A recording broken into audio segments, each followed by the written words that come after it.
Il n'était pas sans importance pour l'honneur et pour l'indépendance future de notre pays que la capitale de la France participa à sa propre libération. Retraçons formellement ce moment d'histoire de notre pays et de sa capitale. Même si nous le connaissons, il est important de se le remettre en tête. À l'annonce de l'avancée des Alliés sur Paris, un grand soulèvement s'était produit au sein de la population. Les cheminots s'étaient mis en grève le 10 août, suivis par la gendarmerie le 13 août. Le 15 août, c'était au tour de la police, suivi par les postiers le 16. La grève générale éclata le 18 août. Le 19 août au matin, 2000 policiers résistants s'emparèrent de la préfecture de police, hissèrent le drapeau tricolore et engagèrent le combat. Paul Tanguy vint prendre leur commandement dans la matinée. Il enrôla les policiers dans les FFI. Le lendemain, tous ensemble, ils prenaient l'hôtel de ville. Les combats violents et dispersés des 19 atteignent leur maximum le 22. De sérieux combats ont lieu en particulier à la préfecture de police, au Sénat, au Grand Palais autour de l'hôtel de ville. Le 24 août, les premiers éléments de la 2e division blindée de Leclerc, la 2e DB, franchissent la porte d'Orléans.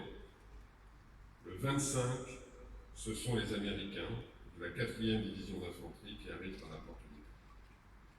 L'état-major allemand est fait prisonnier par les FFI. C'en est fini de 4 années d'occupation. Rappelons-nous les paroles du général de Gaulle ce jour-là à l'hôtel de ville.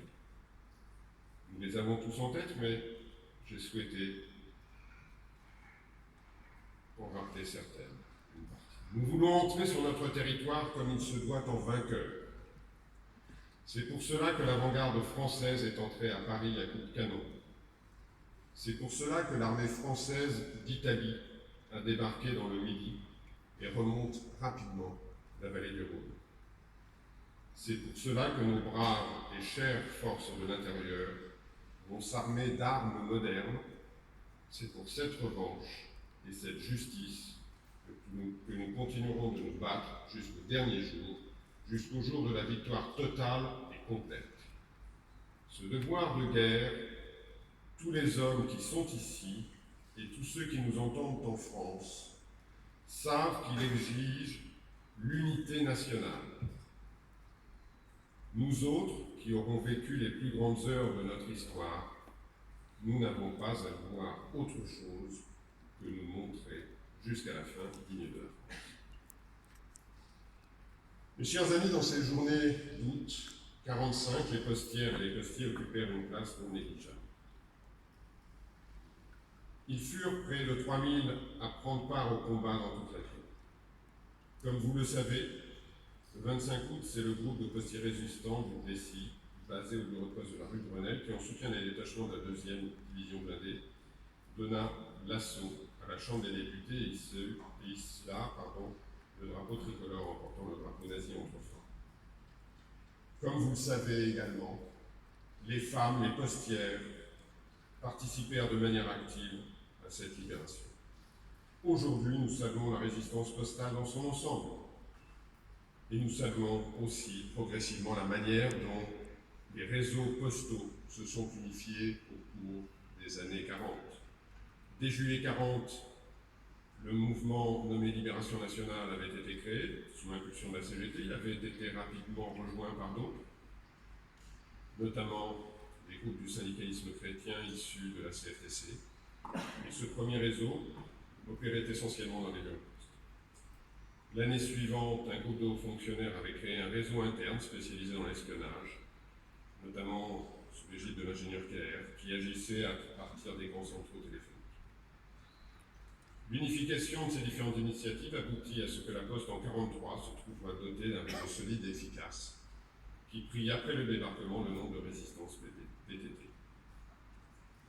En reconnaissance de son action, le 16 octobre 1945, Résistance PTT fut citée à l'ordre de l'armée et décorée la Croix de guerre avec palme par le général de Gaulle. Au-delà de ce rappel des faits, il est important de rappeler le sens de cette commémoration. Nous voulons ainsi exprimer aux générations montantes et aux générations futures notre gratitude à ceux qui ont su prendre des décisions difficiles et à faire des sacrifices personnels pour que nous soyons tous réunis aujourd'hui ici. La folie humaine, la barbarie sont toujours présentes. Elles prennent des formes toujours différentes, mais elles sont toujours construites sur la haine de l'autre, quel que soit le nom sous lequel elles se présentent.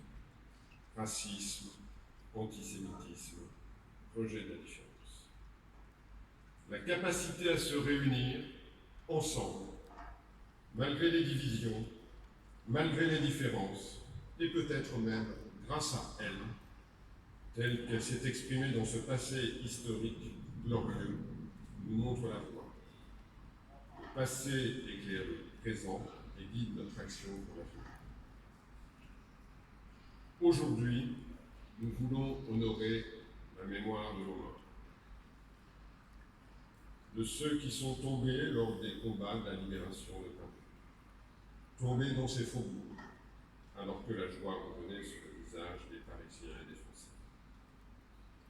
C'est à tous ces héros que nous penserons quand la sonnerie des morts retentira et que nos drapeaux s'affirmeront. Nous penserons à nos 212 postiers résistants pour libérer la France. Honorons la mémoire de tous ceux qui sont morts pour libérer la patrie et mesurons l'immense